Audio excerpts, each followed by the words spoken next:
Hi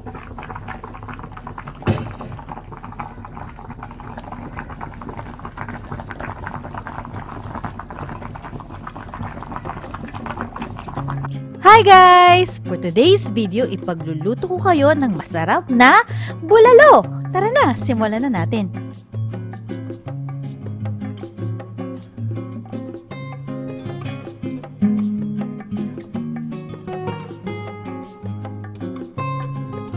So ito yung mga sangkap na gagamitin natin.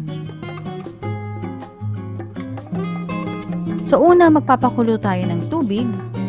So sa pagkulo niya, lalagyan na natin ang ating beef shank or ang ating bulalo.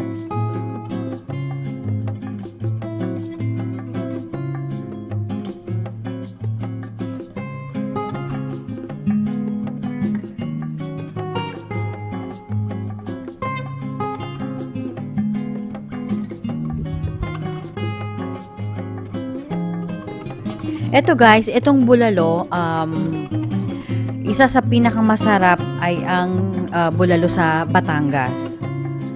So, doon dinadayo ko pa, lalo na pag pumunta ko ng Tagaytay.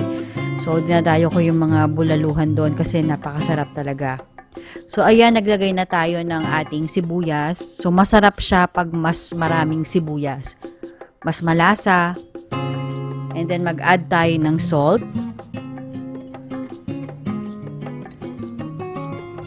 And pepper.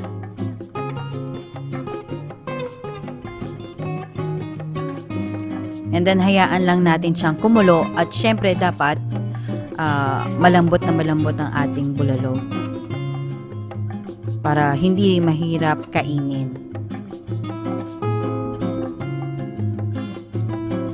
Napakasarap ng bone marrow niyan, and yung syempre yung pinakalitid, ang sarap-sarap din.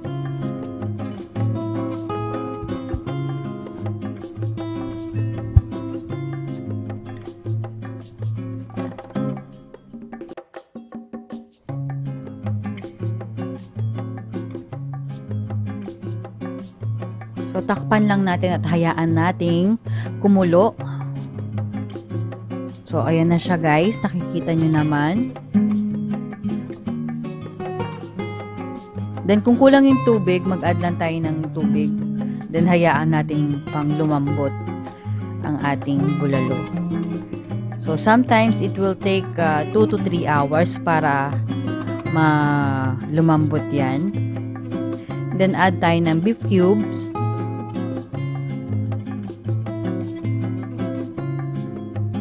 And then ang ating corn.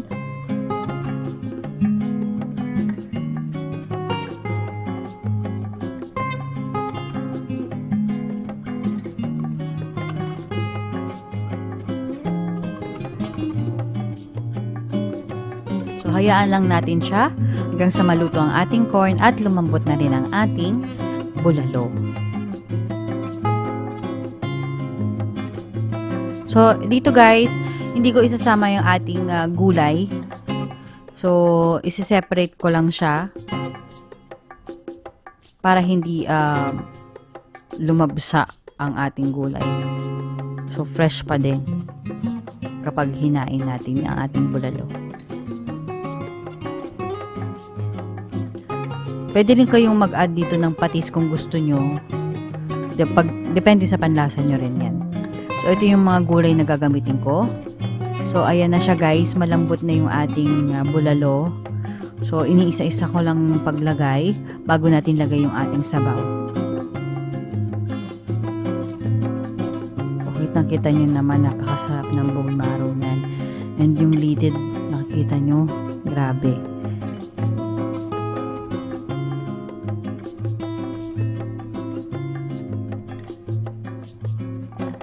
Isa to talaga sa pinupuntahan ko sa Batangas. Napakasarap ng bulalo nila dun. So, kita nyo naman, labas na ang utak.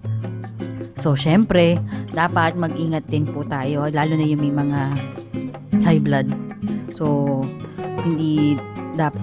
dapat hindi sobra. Alam naman na masama ang sobra.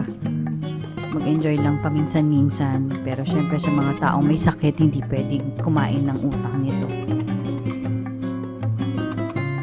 So, ayan na siya guys. Maglalagay na tayo ng sabaw.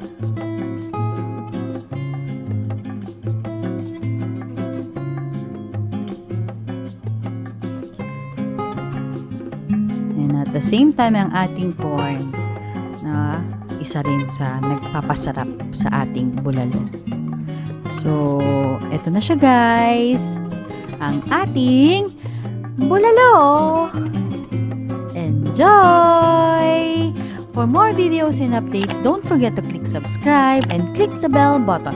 Thank you! Bye!